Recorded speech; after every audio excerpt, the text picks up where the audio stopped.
Hey guys, welcome back to Becca Scoops. I hope you guys are having a great Tuesday. It's Tuesday, right? I think it is. March 3rd? Wow, it's already March. What do you know? It's the third month. January and February have flown by, and here we are on the Becca Scoops channel. I want to let you guys know that this video is going to be a little bit different than what we've been doing lately. We have been taking inventory in light of so much of the additional new evidence that have come out in the last 2 years. When we initially started this channel 2 years ago, our first video, Cop Spill Hot Tea, about Gypsy Rose Blanchard. We used what available information we had. I perused that video a few days ago and I was like, wow, so much has changed.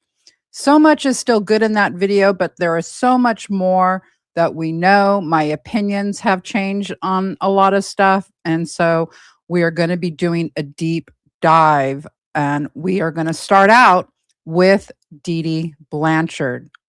Most criminal investigations start out with what's called victimology in a murder. Who was the victim? They gather evidence on as much as they can on who the victim was to tell them a story. And when we made that first video, we knew next to nothing. There wasn't a lot of available information besides the very propaganda documentaries that had been made that villainized Dee Dee to an extent that, well, I even thought she was a monster. So my opinion has done a 180, and I'm going to present evidence to you in this video that will fill in a lot of the blanks. Each of us has to make a decision about what we think about Dee Dee. So that's for the comment section after this video. I hope you guys will enjoy this. All right, let me get started. Dee Dee Blanchard was born on May 3rd, 1967 in Chack Bay. I don't know if I'm pronouncing that right, Louisiana. She was the baby. She had 5 older siblings, 3 brothers and 2 sisters.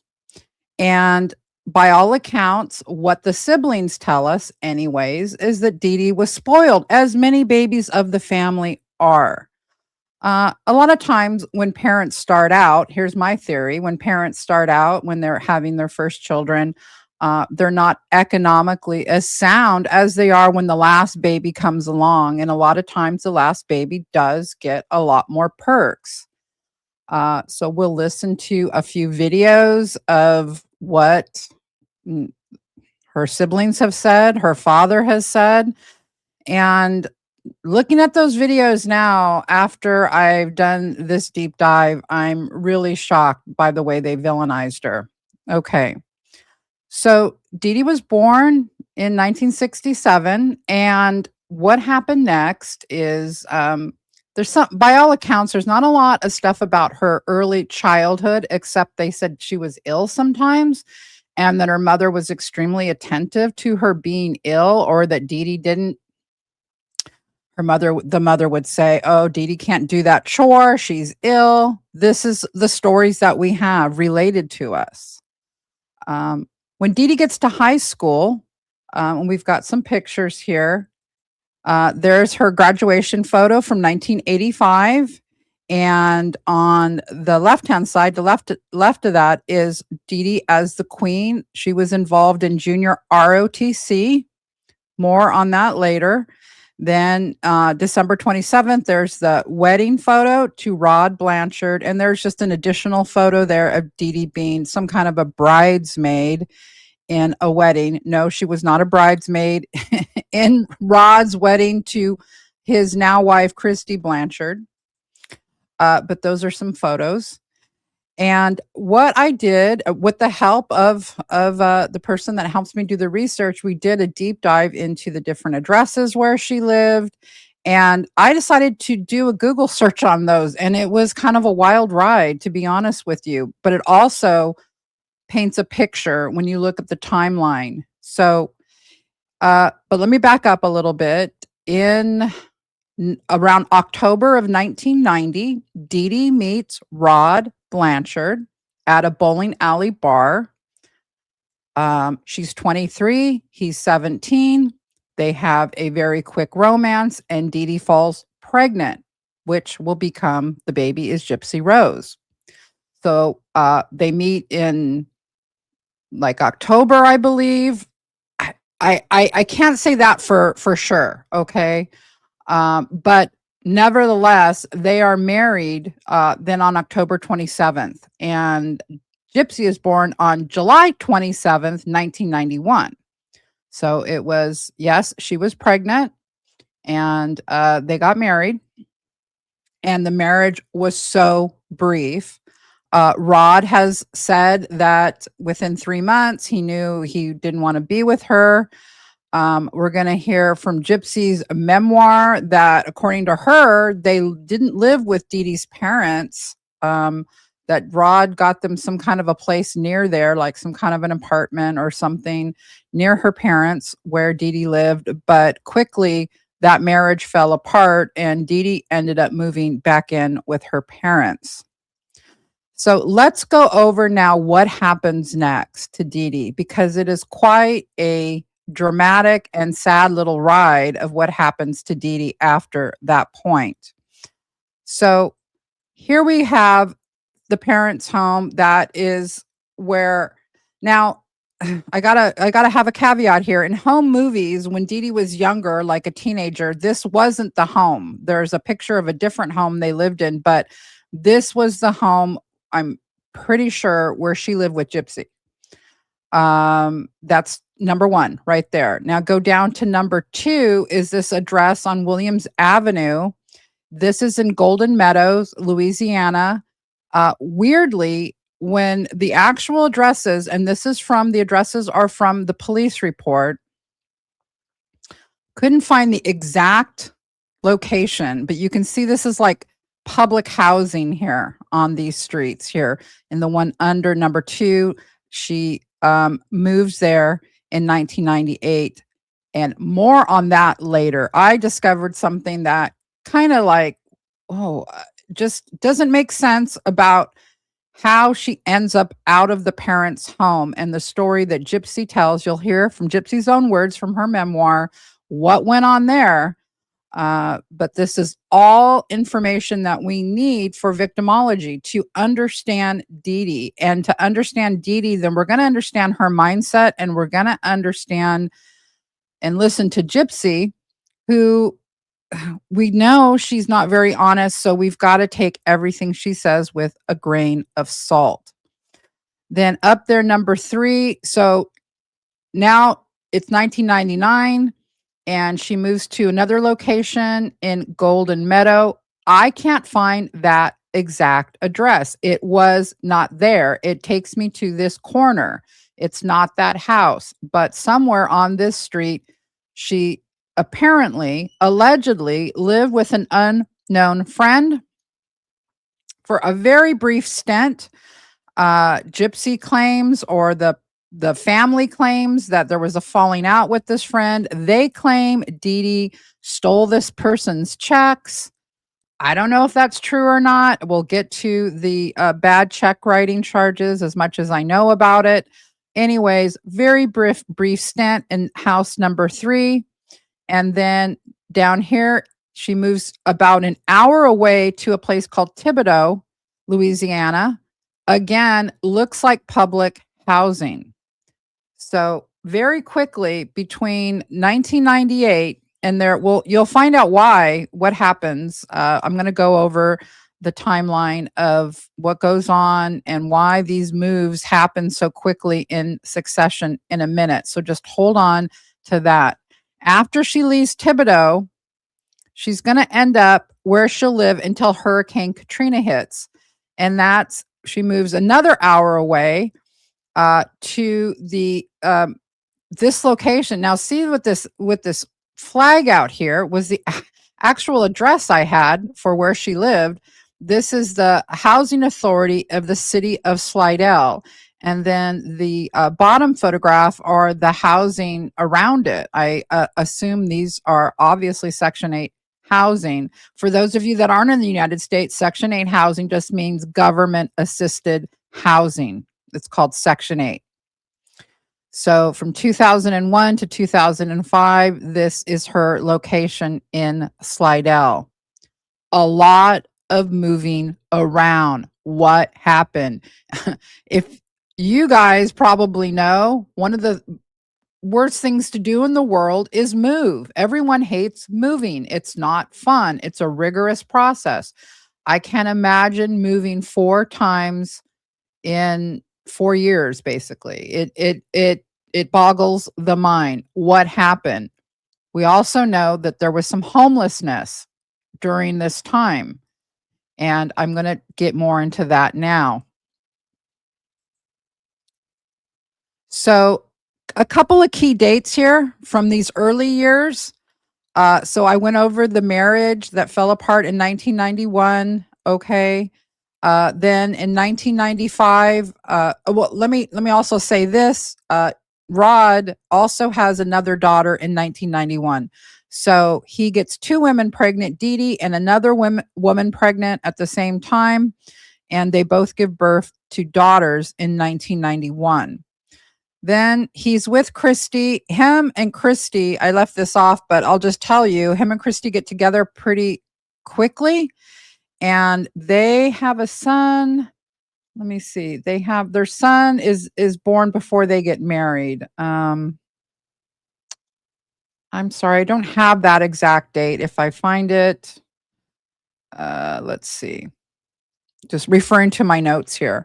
And by the way, all of these notes and all of what I'm presenting today, we're going to be presenting in a longer form, deep dive kind of documentary style video. But I thought it would be interesting to share this stuff with you and get your guys' reaction, just because it helps us. These discussions do help us in you guys know things that I might not know, or you guys have an opinion that I had never even thought about, and it is really helpful to talk this stuff out.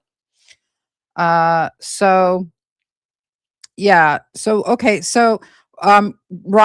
and Christy get together pretty soon after he leaves Dee Dee. They have a son, and you see their wedding photograph down there, and the little boy in the white in the front is their son. So he is like, what, 4 or 5 years old? So pretty quickly, Christy gets pregnant with a son, but they don't marry until 1995. Then, oh no, in 1995, they have a son, I guess. Huh. Okay, I'm going to have to double check those dates. That's right. Okay, sorry. Duh. Can I just read my timeline here? Okay. 1995, they have a son. In 1997, and this is a big thing, Dee Dee's mom dies. In 1998, right away, Claude, her father, marries this woman, Laura, and Dee Dee hates Laura. There are rumors that Claude and Laura were having an affair before the mom, Emma, dies. And that's probably where Dee Dee's animosity comes from. In 1998, so what happens in that blue house? So let me go back. This blue house, the parents' home in 1998, Claude and Emma move away from that house and leave Dee Dee living there with Gypsy. Okay, great, right? She has a place to live. But what is going to happen, and what you're going to hear from Gypsy, is at that point when Claude leave Dee Dee with that house, the older brother, who Gypsy calls Uncle Pookie, comes back and kicks them out of the house, leaving Dee Dee homeless in 1998. And then another key date, then in 1999, that is when Rod and Christy get married. Okay. So up here is also about Emma's death, just to clear that up. There are these rumors in the documentary that Dee Dee was starving her mom. I have discounted that. I have talked about how crazy a notion that is with people living with somebody. Starving someone to death takes months and months. This is a rumor that was said by Christy in a documentary, and I do have that clip up here. The obituary for Emma, the mom, said she died of complications of being a diabetic. Had nothing to do with being starved to death. So she was age 59, which is pretty young to die, though. And we know that, maybe Dee Dee inherited some of those poor health and genetics, some of the same problems. Of course, Dee Dee was diabetic also. So there's from the police report, the official obit for Emma. No starving to death. No one asked for a police, investigation into her death. The Dee Dee had starved her. The other reason I'm bringing that up is because they also claim that Dee Dee put Roundup in Laura's food when they were living together. It's that rumor comes from Gypsy. Gypsy's the one that started that rumor when she was apparently a child. Okay. So let's take a listen to Gypsy talking about these early years, about what happens. How does Dee Dee get kicked out of that house? And it is astonishing the story Gypsy is going to say around this that I'm calling BS on. Let me bring up that clip.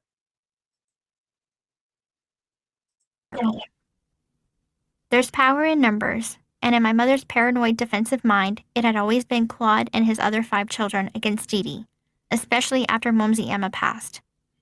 She and her brothers and sisters were like the neighboring towns of Lafourche Parish, stacked one right after the next, separated by invisible boundary lines that kept them out of each other's borders. One of Mama's brothers brought his invisible limit line out in clear view when he kicked us out of our own home. After Momsey Emma died, Claude moved out of the blue house and bought a new home with his second wife, Laura, leaving just me and Mama living in the blue house. But Mama told me that my uncle claimed Momsey Emma had verbally promised him that he'd get the house after she died, and he wanted what was rightfully promised to him. So one day, after Mama and I came home from one of my doctor's appointments, we found all of our stuff out on the front porch and lawn. I remember seeing my Uncle Pookie and Mama yelling at each other on the porch. My mama told me that my uncle and his wife and kids had moved in and kicked Mama and me out. We're officially homeless, she said. Even though I was about 5 years old, I still remember feeling unsafe when I saw my favorite toys and dolls and nightgowns strewn out on the lawn like that. I want you to take note that she's having a memory of their stuff being thrown out of the house. And now what she talks about next makes no sense. I wasn't yet in the wheelchair, but Mama already had doctors treating me for asthma, sleep apnea, hearing and vision impairments, and epilepsy, which she claimed were caused by a chromosomal deficiency, and she had taken me out of kindergarten to be homeschooled. Well, that part we've come to know is pretty true. The symptoms and stuff that Gypsy had were due to a chromosomal issue. Dee Dee just didn't know what it was at the time. In a later conversation with Uncle Pookie, he explained to me that the argument he and Mama had on the porch was sparked by him questioning my mother about my mysterious bad health, telling her, "She needs to be in school, Dee Dee. Why is she not being schooled?" Never one to be told what to do, my mother did what she did best, ran away from those who had my best interest at heart. Okay, let me just back up here a minute. Are you telling me all of your stuff, Gypsy, is thrown out into the yard, into the lawn, right? They're throwing you out of the house, but the argument has to do with you and you're not in school or your health? What does that have to do with throwing you out of the house? Why would that be the argument? That wasn't the argument. That makes no sense. I don't know if your uncle told you that or not, but I'm calling major BS on this. They've thrown all of Dee Dee's stuff out on the lawn. Get the F out of here. You don't live here anymore. This is my house, the brother is saying. But Gypsy wants us to believe that her uncle and her mom, and she claims a later conversation I had with my uncle that the argument really had to do with you. So they threw you out of the house because they didn't like the way your mom was raising you? That doesn't ring true to me. What do you guys think? Does that sound true? Does that make any sense at all? Doesn't make any sense to me. All right. So now Dee Dee's homeless. It's 1998, right? And so these different locations in between these different times, like the unknown friend for a couple, she was living in her car. I believe it. I know getting government assistance takes a lot of months, and she had nowhere to go. Okay. It wasn't until she moved to Slidell later that she seems to have taken a deep breath and she stayed there. But all of these different locations, I don't know what was going on here with all of these different, 3 different locations in 2 years. It seems to me she had nowhere to go. Maybe she was able to talk someone into renting them a place for a little bit, but she probably had no money. We're going to get to the child support issue in a minute, to pay the rent, and trying to get on government assistance probably at that time. It was probably a nightmare for Dee Dee. But Gypsy doesn't talk about any of that at all. Granted, she was a child, okay? But you don't have to be a rocket scientist to figure some of this stuff out. To think back, now that you're an adult, Gypsy, to look back and where your mom was living. Why were you living all over the place? Why was there no real residence? Okay, for all of these couple of years. Did you ever consider what your mom was going through when she was kicked out of the blue house up there, the parents' home? And I highly doubt it. It makes no sense that anyone would throw someone out, their own sister out, over because you're not in school or whatever. It doesn't make any that is not why you throw someone out of a house. That's a discussion. It's not get the hell out of this house. This is my house and you can't be here anymore.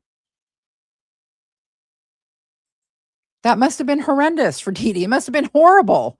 How scary. The person that she relied on, her mother, is dead.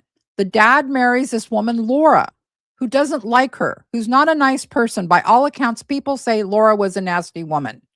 She's dead now, by the way. But that is what I have read, a lot of different accounts about Laura.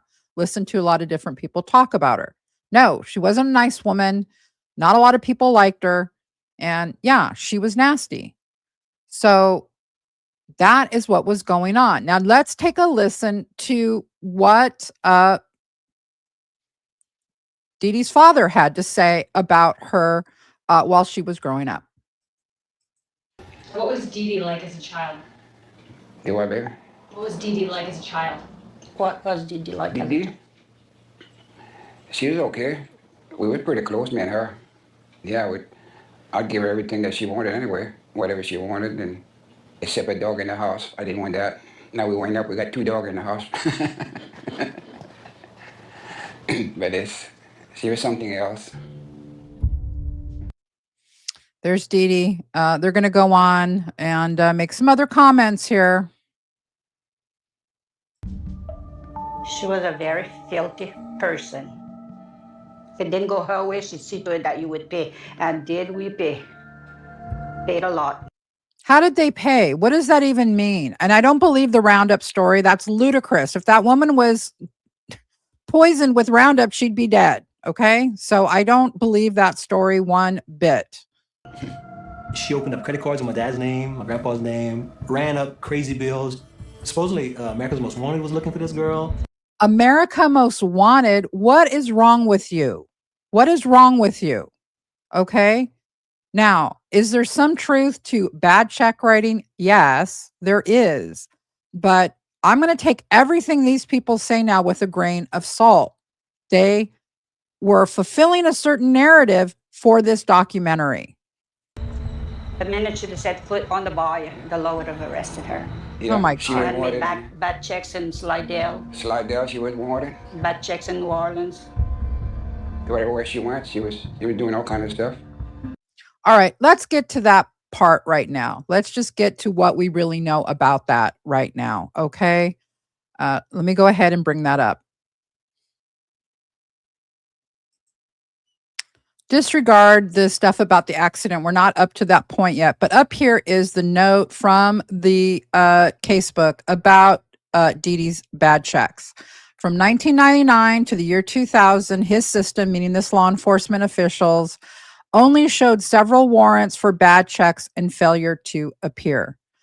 So she had a few warrants for bad checks and or failure to appear.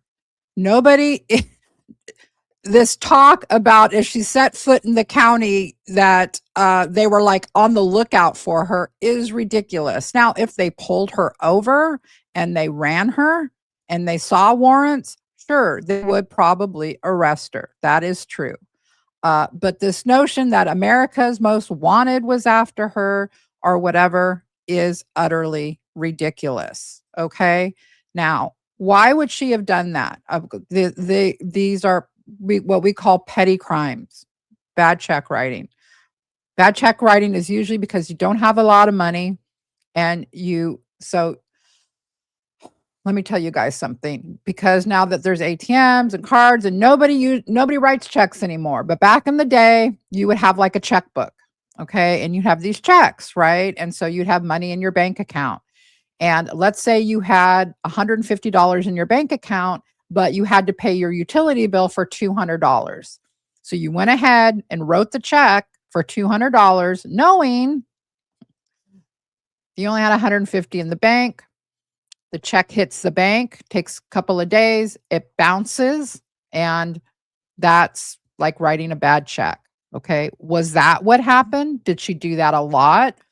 You know, sometimes people do that on accident. So like you do it, you're not, the bank isn't even going to do anything at first because they're like, okay, you know, there's overdraft and you can have overdraft, account where whatever. Sometimes they would pay it, knowing that you were going to get money pretty soon.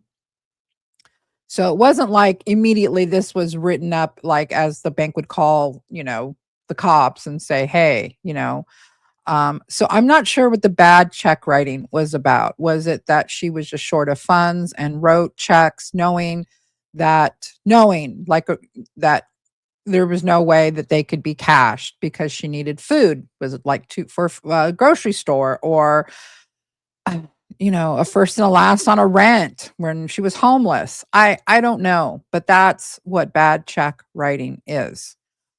That's not stealing someone's checks, by the way. It's bad check writing. It's different. It means she's using her own checks to write what's called bad checks. Okay. I hope that clarifies it, because, yeah, I would think, and to being objective, to get arrested for that. I don't know, maybe a certain location wanted to press charges, like a grocery store or something, and she had done it a lot. I don't know we don't know the details behind that. It was so long ago.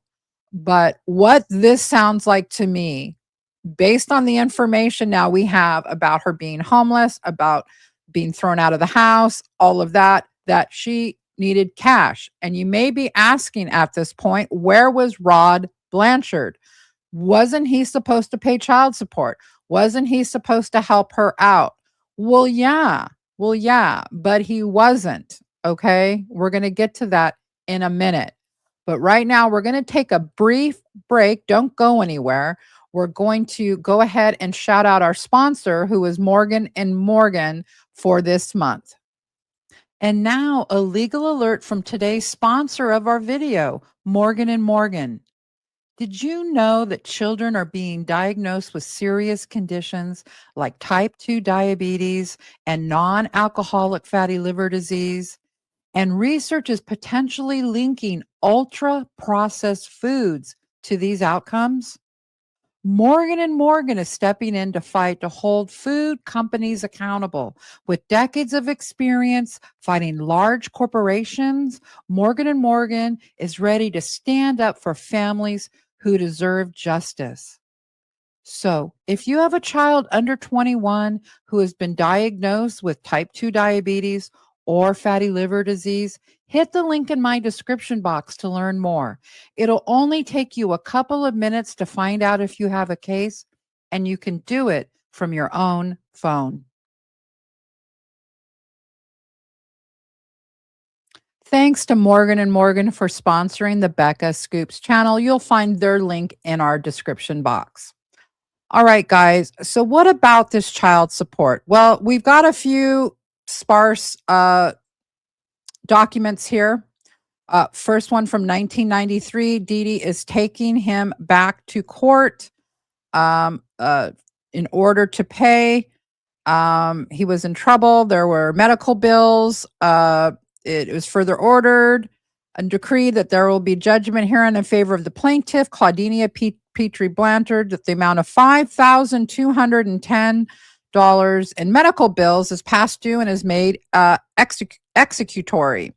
It is further ordered and adjudicated and decreed that there be judgment herein in favor of the plaintiff, Claudinia Petrie Blanchard, that the amount of $1,300 and no cents in alimony is past due. That's quite a big amount for alimony for 1993. It sounds to me that he hadn't paid alimony since he left, because I think her alimony was like 100 or 150 a month. So that's a big amount. So obviously she was having money problems. In 1995, again, they're back in court.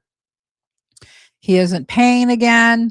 That there will be a judgment again for the sum of $820 for past due medical bills. It is further ordered that there be judgment for Dee Dee, that he should pay $200 a month for plaintiff Claudinia Blanchard. She got attorney fees plus all court costs.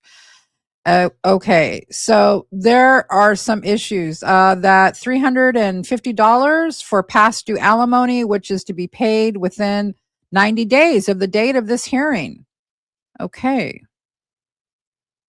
And this one, this is October of 1995. It is further ordered, adjudged, and decreed that there be judgment herein against the defendant, Rod Blanchard Jr., and that the defendant is found to be in contempt of court and is ordered to serve 10 days in the Lafourche Parish Detention Center.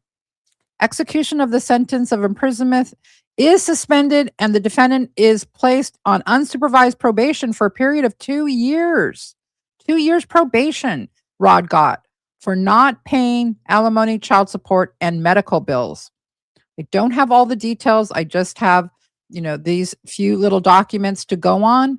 But it is evident, again, when we look at the big picture of what was going on with Dee Dee, that she was on her own. She was on her own. Okay? All right.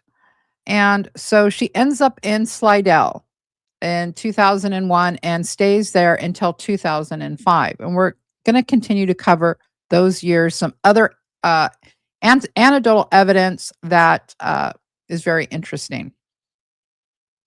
If you want to know about income back then and how poor was Dee Dee, well, I can tell you that the median house income for Louisiana in 1998 was around $30,000, $31,000. Okay. She, to qualify for assistance, had to be making below half of that a year.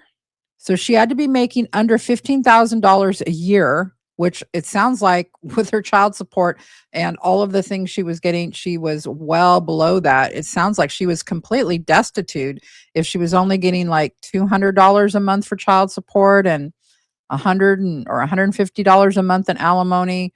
And then she wasn't even getting that.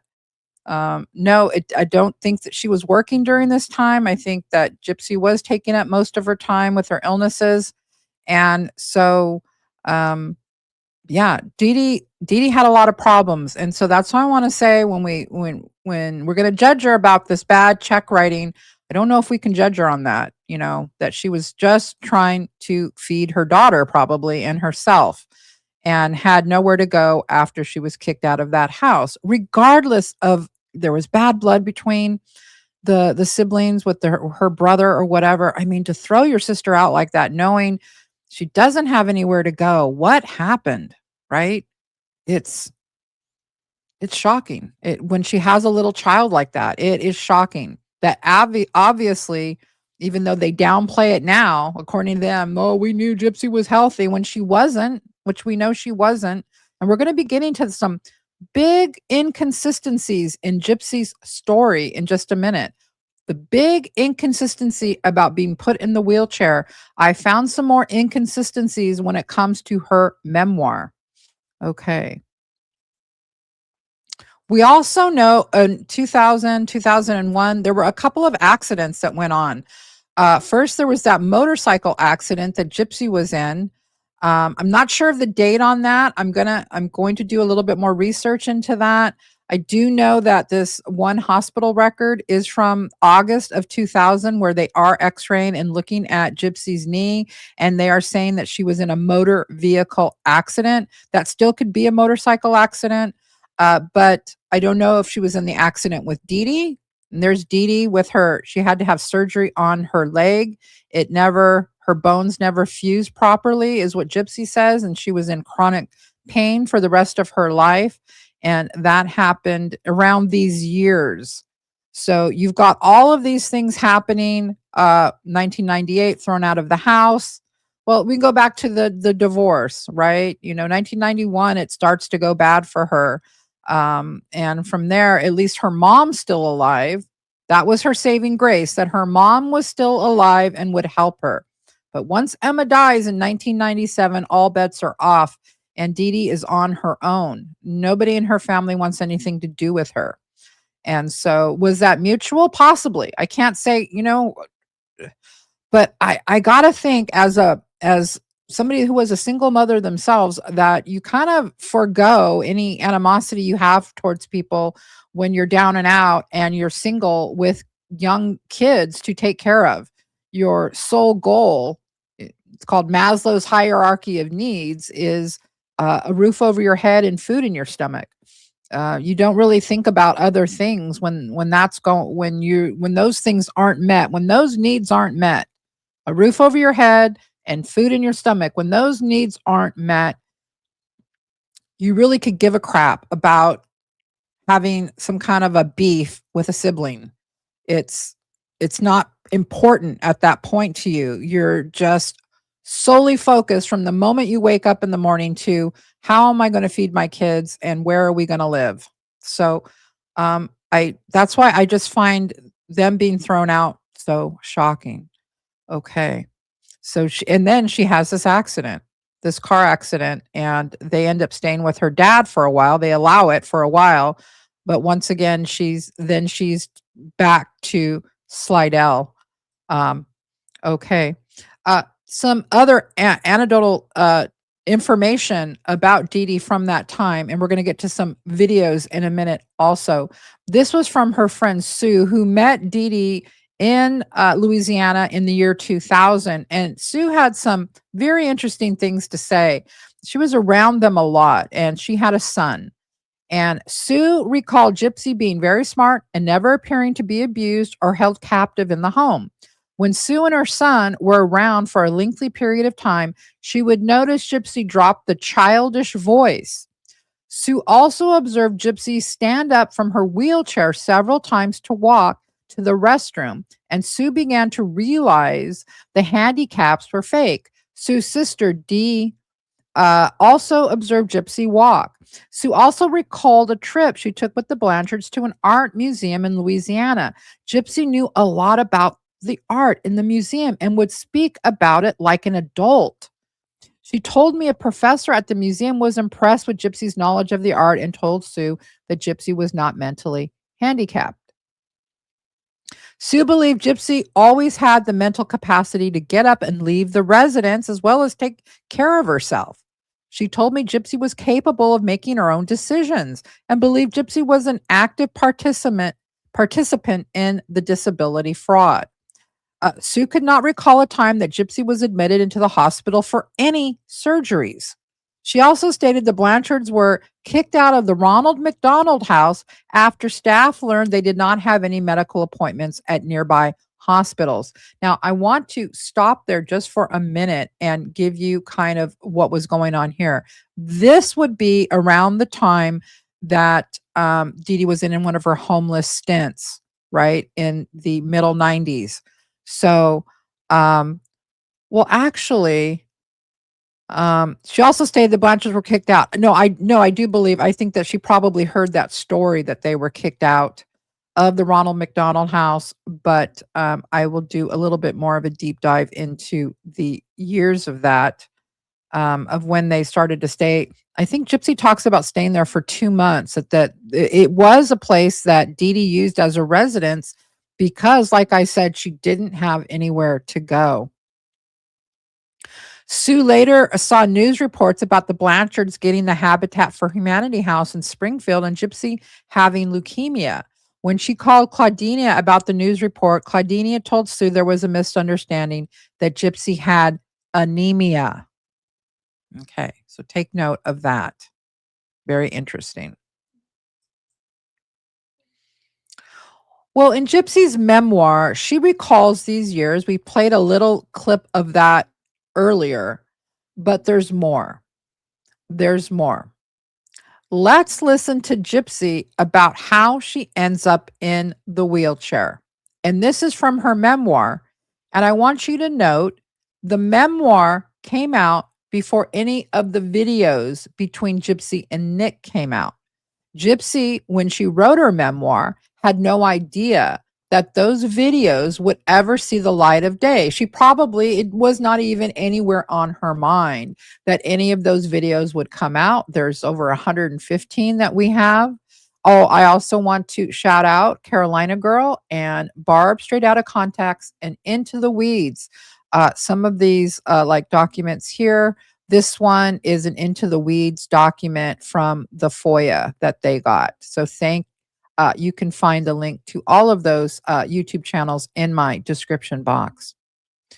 Okay, so let's go back to what Gypsy says. Now, remember, she's writing her memoir, and she is not thinking about what she told Nick Godejohn about how she got in the wheelchair and about her being paralyzed and all of that. So let's take a quick listen to how Gypsy talks about all of these events. Because she couldn't handle being told she was wrong. Nobody told Mama she was wrong, not even the doctors. I anticipate I will continue to uncover thousands of lies that pixelate the reality my mother designed for me, as if I'd been living in a simulation all those years. For a short period of time after we were kicked out, Mama and I stayed at her godmother's house, but we soon got kicked out of there too, since I later learned Mama was caught stealing checks out of her godmother's checkbook. Okay, so that part, guys, that part is what Gypsy's referring to. Is this unknown friend? I think this is that they stayed there a few months. Gypsy is claiming that Dee Dee stole checks out of her checkbook. There was no charges of that for Dee Dee. So is that true or not? I wish the friend would come forward and let us know. I don't know if she was that desperate for money or if she was just wanting to steal. I don't know if she was that desperate for money. What do you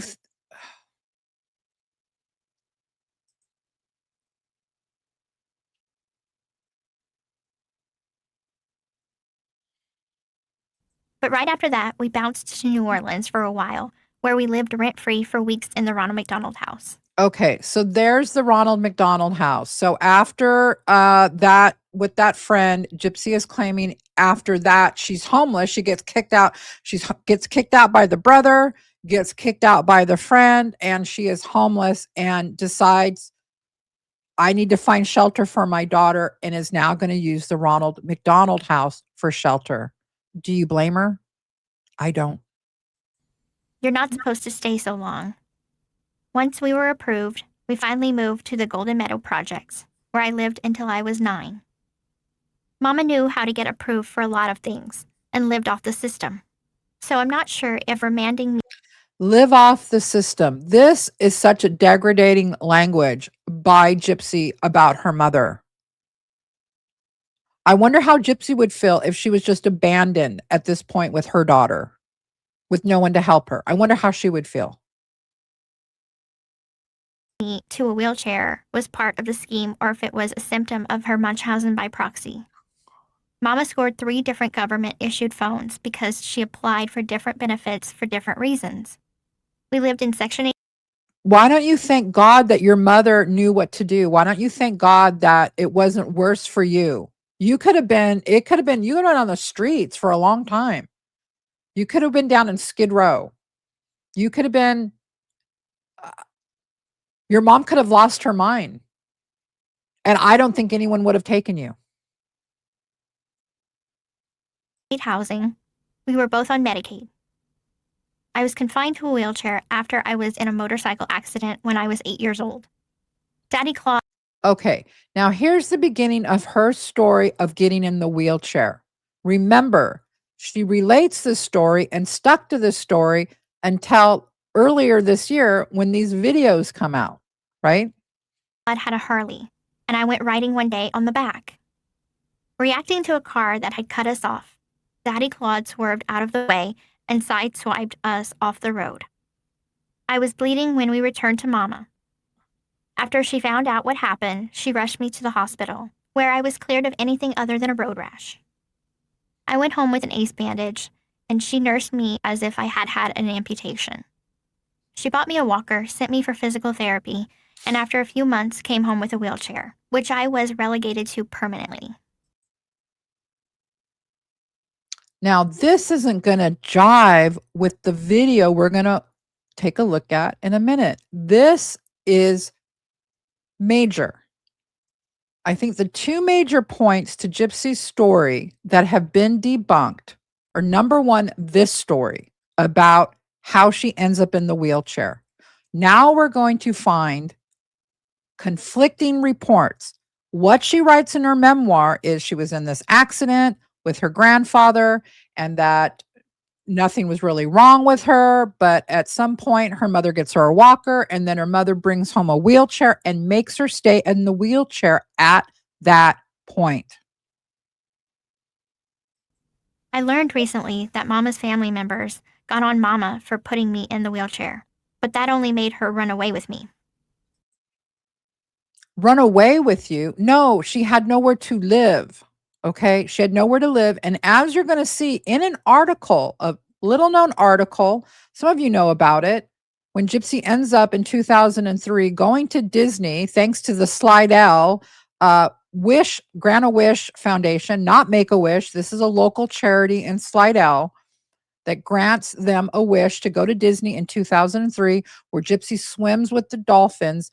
Dee Dee talks about why she ended up in Slidell. And this is not what Gypsy is saying. It has nothing to do with her running away from her siblings. It has everything to do with her economic status. At first, she told people I lost use of my legs from the accident. But as we moved around, her stories became more elaborate. She told some people my imaginary seizures damaged the motor function part of my brain. She was real strict when it came to me being still, which is why I was never allowed out of the wheelchair even in the privacy of our home. I had to maintain the habit. By the time I was in my teens, she harped on me. "Gypsy, I see you moving your legs." She'd say with a rap to my knee, "Stop moving them." Mama's health was not the best. Okay, so there's her story. That's the story up until this year when this video comes out. And I thought she was going to deny this video, and she ends up not denying it. I don't think she thought it through because this is a huge deal. Hold on. Okay, guys, this video quality could be a little low, the audio. So if you have to turn up, I won't stop it until we've heard what we needed to hear. Finally nice to show you after all this time. I'm sorry to keep it a secret from you for so long, but it's not just you that I'm keeping it a secret from. It's sort of like everybody who knows me. I don't even know how I got started. When I was 6 years old, I went into the hospital for like 6 months, and the doctors told me that I had a seizure in surgery, and I wouldn't be able to walk, that I was paralyzed permanently. And that part, like the part that I had a seizure, was true. In surgery, I had the seizure and I was paralyzed. But what they didn't know is that it was temporary paralysis and not permanent.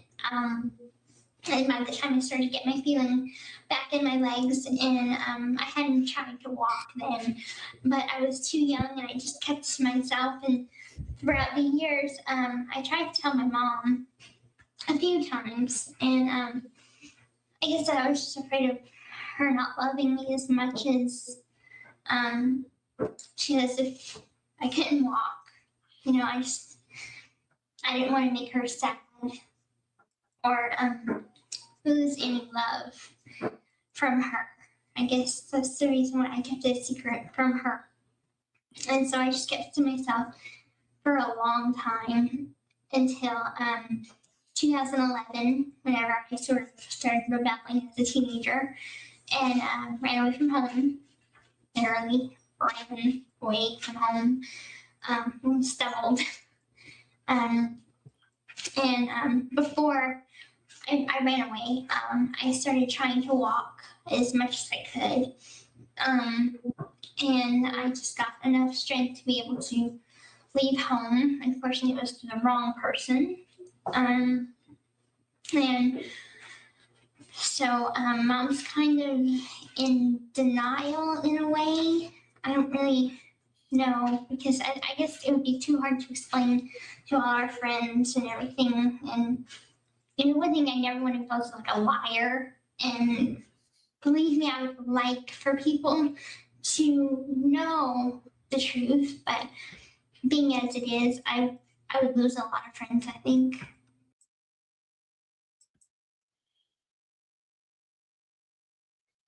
Now, when that video came out, I knew this was a total 180 from what she had been claiming. Now, I just looked at the memoir today because I'm like, wait a minute, I know she said something in the memoir about this. And of course, I just played that for you before this, that she was blaming it on her mother solely, that no, she had no part in getting in the wheelchair, that her mother made her go in the wheelchair after this accident. That was the impetus of her going in the wheelchair. Now this comes out where she says her mother didn't know that she was making this up, that she had some kind of a seizure, which I've talked about. I don't know if she had a seizure or not, but the seizures don't make you paralyzed. But regardless how this happens, she was lying to her mother, and that Dee Dee thought that she couldn't walk, right? Now, I thought Gypsy would totally deny this, and she was confronted with this on the internet.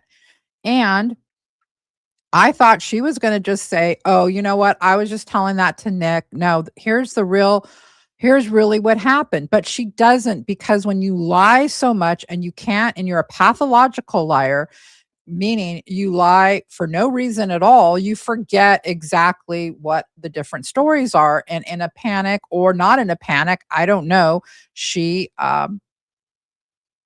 made this response.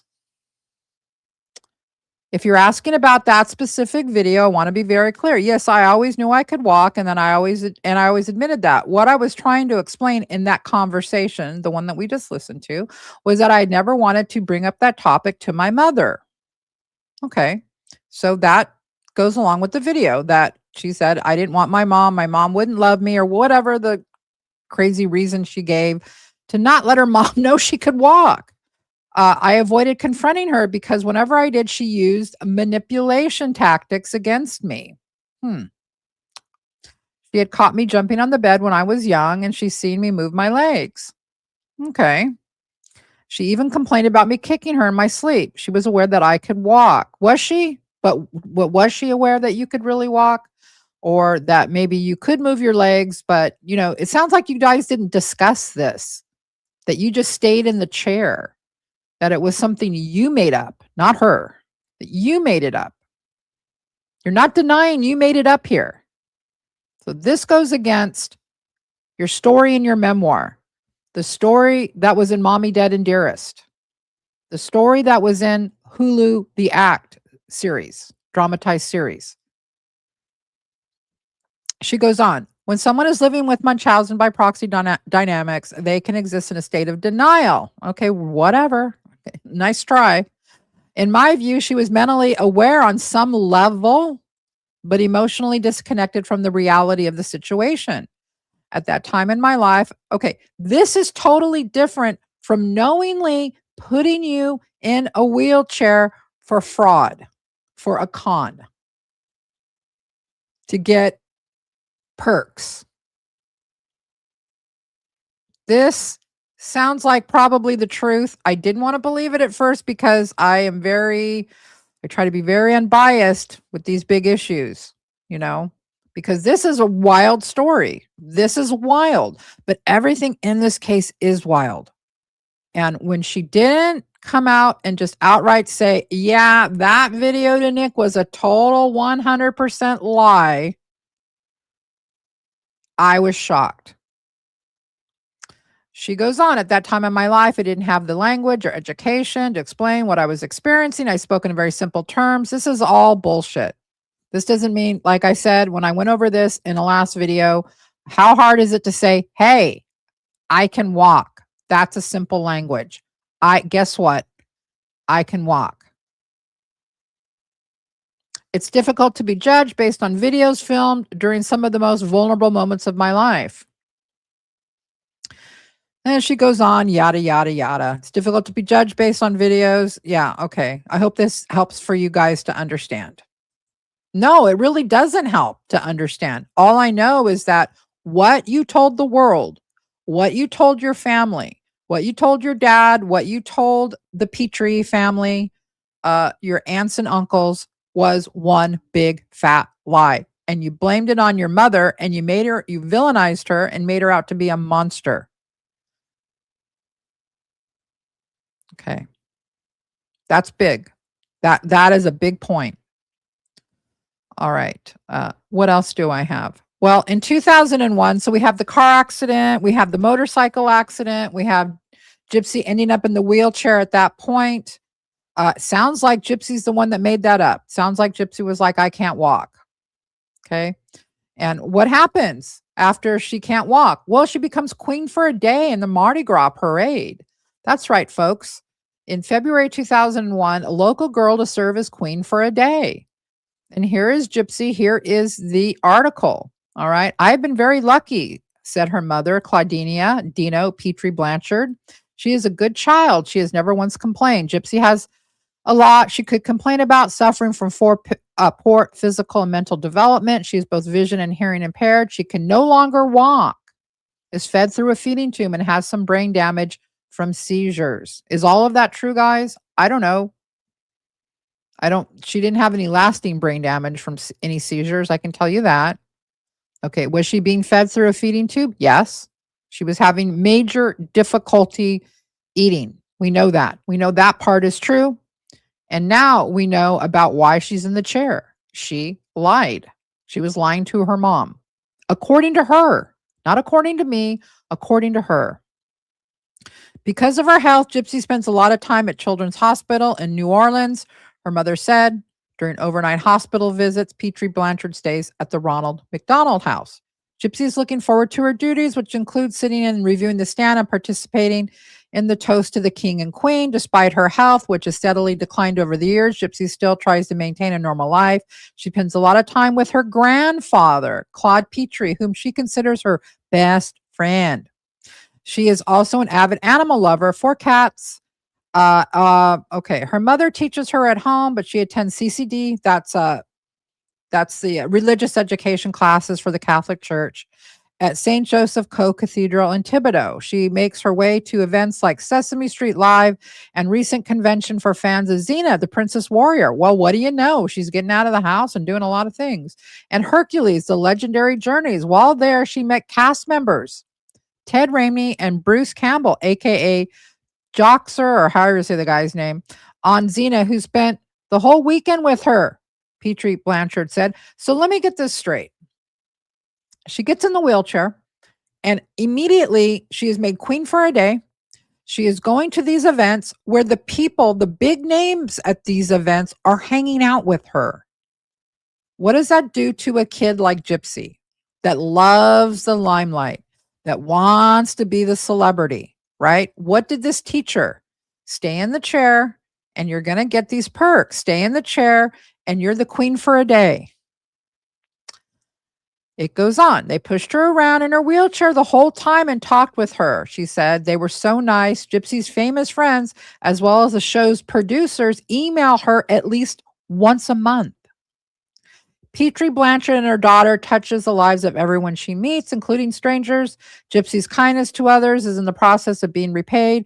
Members of St. Joseph congregation are hoping to hold a fundraising drive soon so they can buy her a self-contained portable feeding pump that Gypsy can carry with her. There are also hopes that Gypsy can get an assistance dog soon.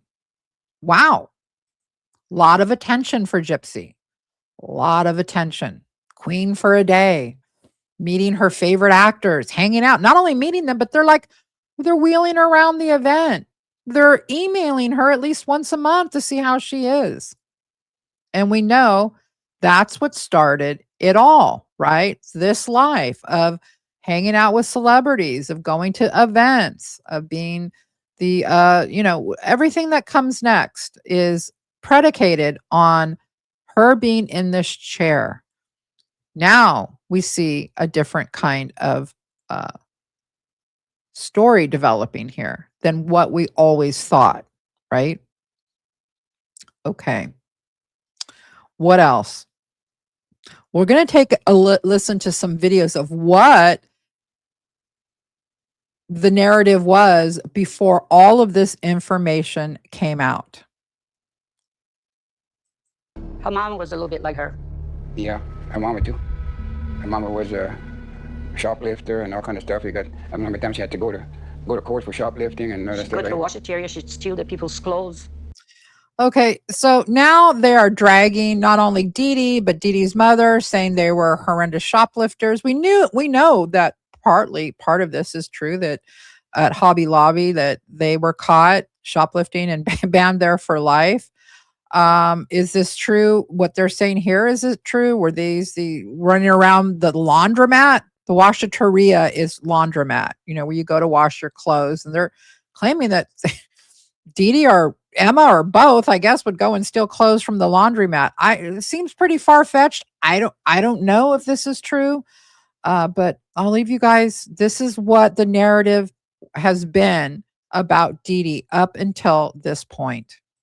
She had stolen how much money from your daddy? Well, before we got married, she had stolen, I think it's $3,000 or $4,000 from my daddy. I think ever since my grandmother died, Dee Dee kind of went off the deep end. The day that her mom died, Dee Dee was in the house somewhere, and Dee Dee was starving her. This, I do not believe. They're not, because I'm saying, oh, Dee Dee was such a great person, which I'm like, my feelings about her have totally changed. That's not why I would say this. I would say this for medical reasons alone. Starving a person is a very, very, very long process. Okay. And being that there was clot in the house, the siblings coming in and out. No, they were not starving her. I don't know where this story comes from or why Christy felt the need to completely villainize Dee Dee so horrendously, but she did. Dee Dee wasn't giving her anything to eat. So Dee Dee was her caretaker? I'm confused. Or was she Gypsy's caretaker? This is hogwash.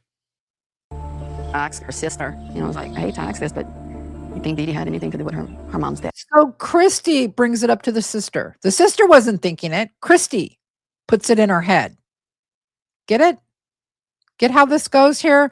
Get how this whole Gypsy narrative was crafted by Christy, Mike Stanfield, the attorney. Yeah.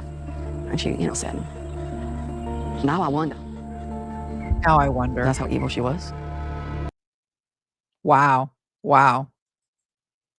Christy, how would you have liked it if Rob left you homeless, penniless, with kids? Would you call that evil? Would you call whatever you needed to do to get by evil? I really would love an answer to that. Okay. Another video about Dee Dee. And the only reason I'm showing you these is because this is the narrative that needs to be corrected. Poisoning my stepmother. Supposedly she was giving her some Roundup in her food and stuff. She was putting some poison in my food. The same This story too does not ring true. You would be dead, woman. Well, you are now, but you would have been dead then. thing she had put in the plant. And she wound up, she stayed 9 months in bed. After that, she couldn't get up. I didn't think she was. Would you take her to the hospital? Did you have her tested for poison? No. Come on. Stop with these ridiculous stories. Gonna make it. There was nothing she couldn't get away with. Oh my God. Her mama was a little bit like her. Yeah, her mama too. Her mama was a shoplifter and all kind of stuff. I remember the time she had to go to court for shoplifting and other She'd stuff go to like the that. washateria, she'd steal the people's clothes. She had stolen how much money from your daddy? Oh, when before I got married, she had stolen, I think it's $3,000 or $4,000 from my daddy. All right. So that's the same end of that same clip there. Yeah. This is Dee Dee when she's younger. This is Dee Dee, 1987, Christmas Eve. Dee Dee would have been 20 years old. So before Rod, she's 20 years old. Hi, Mama. How you doing, Mama? What's that, Mama? Some green. Some green machine. Say what? We didn't get to go to college, but Dee Dee went to college. We didn't get a car when we were growing up. Dee Dee got the car. That's what Daddy's fixing for her to go in tonight. Dino says she needs a new one. We knew if you wanted something, you had to go out and earn it. But Dee Dee just wanted it and got it. Dee Dee was into beauty pageants, and my mama went out and bought her the prettiest dress, the prettiest shoes. She was just all about the attention. When my mom passed away, Dee Dee took it hard. The person who babied her all her life wasn't there anymore. So that's where that comes from, that when, and remember, when people are remembering this is when they've been told that Dee Dee was this monster who made Gypsy ill, who did these horrendous things to Gypsy. And so I think they are curtailing their narrative towards that when they're talking to these producers for these documentaries. But part of it rings true about when the mom dies, because we know what happens to Dee Dee after her mom dies. She ends up homeless with Gypsy. She ends up being thrown out of the house. Hard times. Tries to stay at the Ronald McDonald House for a couple of months just because she doesn't have anywhere to go. Rod isn't paying the adequate support, as we've seen by the court documents. So she's really up against the fence, and as a single mom with a ill child. But she still needed the attention. It didn't matter how, as long as it was coming. So they're claiming that Dee Dee did all of this for attention, that she was attention seeking. And I'm calling BS on that again when I talk about Maslow's hierarchy of needs, which are, if you're if you don't have food to eat, if you don't have a place to live, that you're not thinking about seeking attention or these other things in life or getting entertainment or going on trips because your basic needs are not met.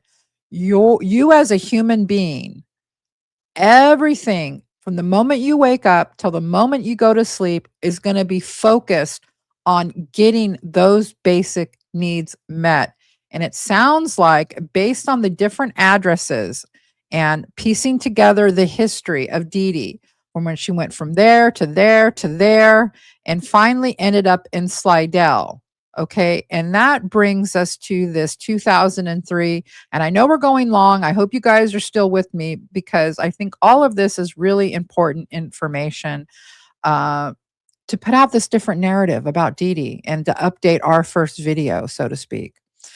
Okay, I want to get to what happened in 2003 because it is interesting. Some of the things that Dee Dee says in this article prove my point about having your basic needs met first, and that her motivation was not seeking celebrities or attention seeking behavior.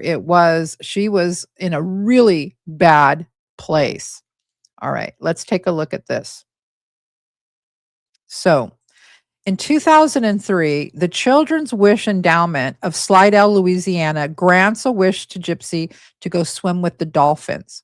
And you can see this older article comes out and has pictures of Gypsy with the dolphins, Gypsy with Cinderella, Gypsy and her mom there, and many turns for good for little girl in Slidell. So they're in Slidell. It's 2003. Okay. It says, 2 years ago, a happy story about the life of Gypsy Rose Blanchard and her mother Dee Dee of Golden Meadow would have been unthinkable.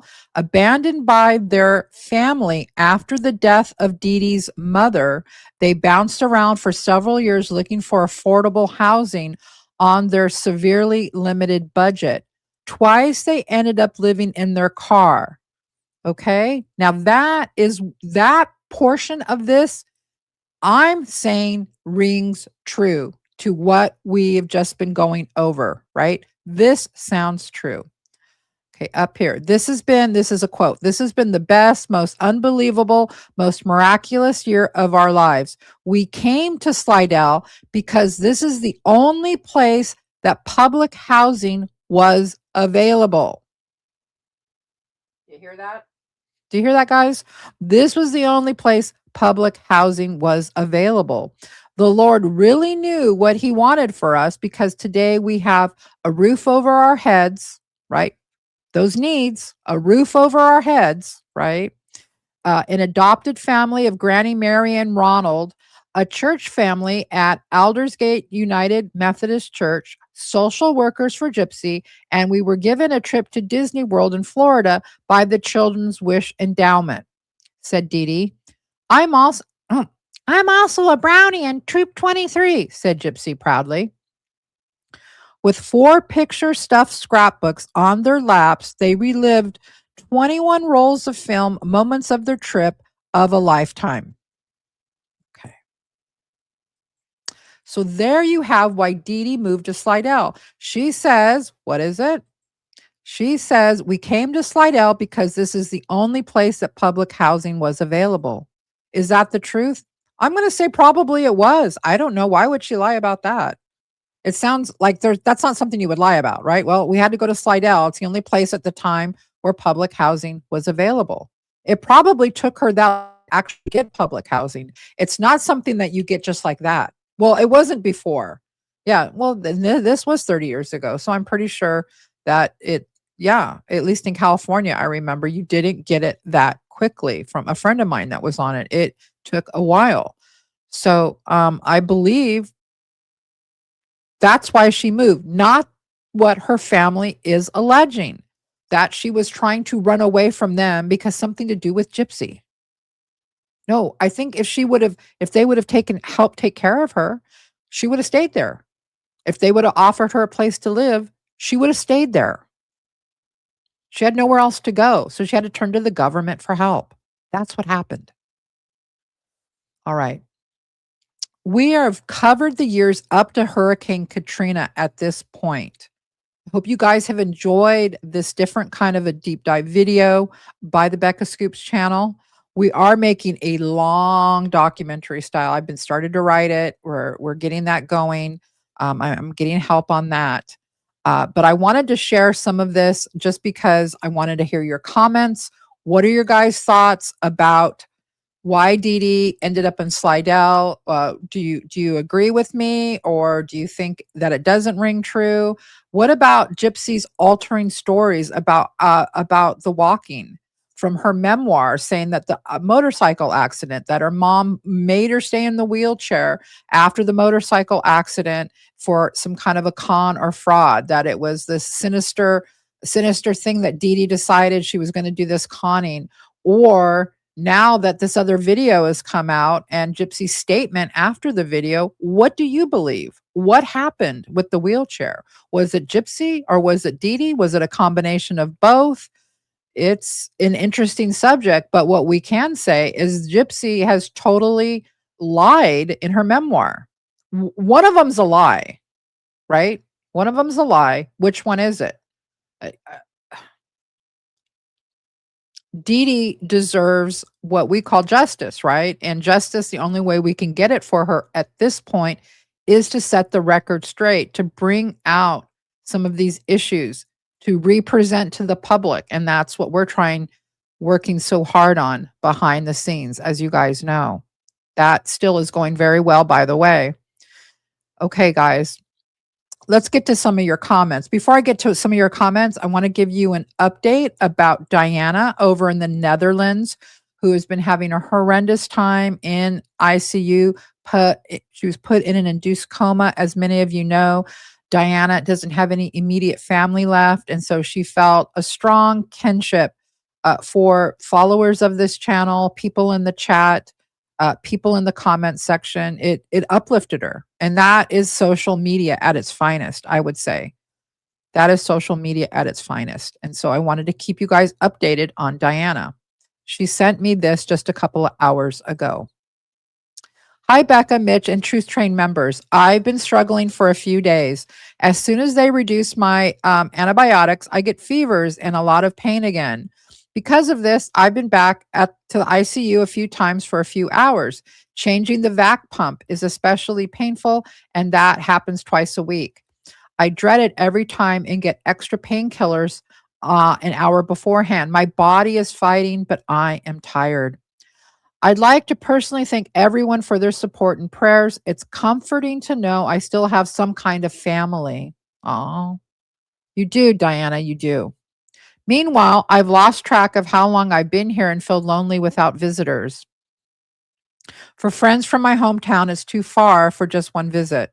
Fortunately, my nurses and doctors are a great team and I can talk to them. I'm going to try to be at Becca Scoops Live if I can, since it's often the middle of the night here in the Netherlands. Thanks again for all the support I receive from you. I hope to be able to return the favor soon. Kind regards from the Netherlands, Diana. Okay, Diana, we will be having a live. That is the next thing that we're going to be doing, either on Thursday, probably Thursday, if not Friday. But yeah, I'm going to gather. We're going to be doing part 2 of this. So you guys are going to want to, that's going to be the major part.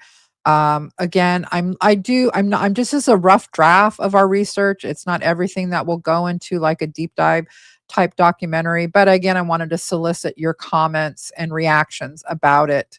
Okay, guys, let's get to some of the comments. These were the top comments on my last video. It was a fun impromptu video I did on a Friday night about Ryan Anderson and that whole fiasco. At Skygroom223 says, actually, Ken met her first. He also got her pregnant first, LOL. But she did divorce you first, so I guess you win there, big guy. Another comment at Lori Maldonado 8766 says, neither one of them is famous. She's a convicted murderer and he married it. Thanks for that, Lori. At Just Danny 73 says, imagine thinking it's a flex that you married her first. Laughing emoji. Exactly, Danny. What is that flex all about? I haven't even checked in with Ryan Anderson lately. I guess. I kind of took some time off. It was just getting too much for me, but I better go see what he's doing. Next comment at Empress Heather. Ryan Anderson's brand is being GRB's ex-husband. Pathetic. I agree, Empress Heather. I agree. And last but not least, at Annie 00067. Ryan has a huge ego and he shouldn't. He's disgusting. We agree, Annie. We couldn't agree more. That ego is, like I said, it can't fit in the state of Louisiana. Now, what about Gypsy? For those of you, I know you're probably having a little Gypsy fatigue. This is really quick. I didn't understand this. Someone had to explain this video to me. I can't go out. Sick. What is happening? I can't go out. I'm sick. I didn't get it. I was like, what is this? I can't go out. I'm sick. And I'm like, what? Also me? Also me? Okay. So what it is she put on some subtle makeup, I guess, and is supposed to be looking hot after she takes her hand away. Sorry, I didn't see the difference. I didn't get it. I didn't understand what was going on with that at all. So yeah, I'm going to call that an epic fail. Not sure what was going on there or what is even going on with you at all. Okay. Just please get off the internet. I keep saying that, but it never happens. It doesn't go away. It doesn't go away. All right. And then last but not least, she did this, her little friend. For those of you that don't know, that are new, Gypsy has this little, I shouldn't say little. He's a little short guy named Rogie. I don't know where Ken is, but Rogie's hanging out. And this is what they decided to do, I guess yesterday. Viral TikTok trends. So first I'm going to teach him the viral TikTok trend of the wall. Why? Why is this needed? Why does the world need to see this? It doesn't. Not interesting. The only thing interesting is, why is that guy there at your house and where's Ken? Wall stand thing.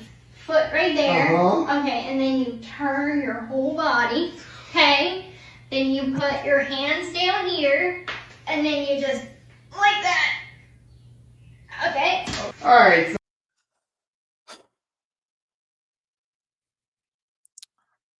I just don't have words anymore.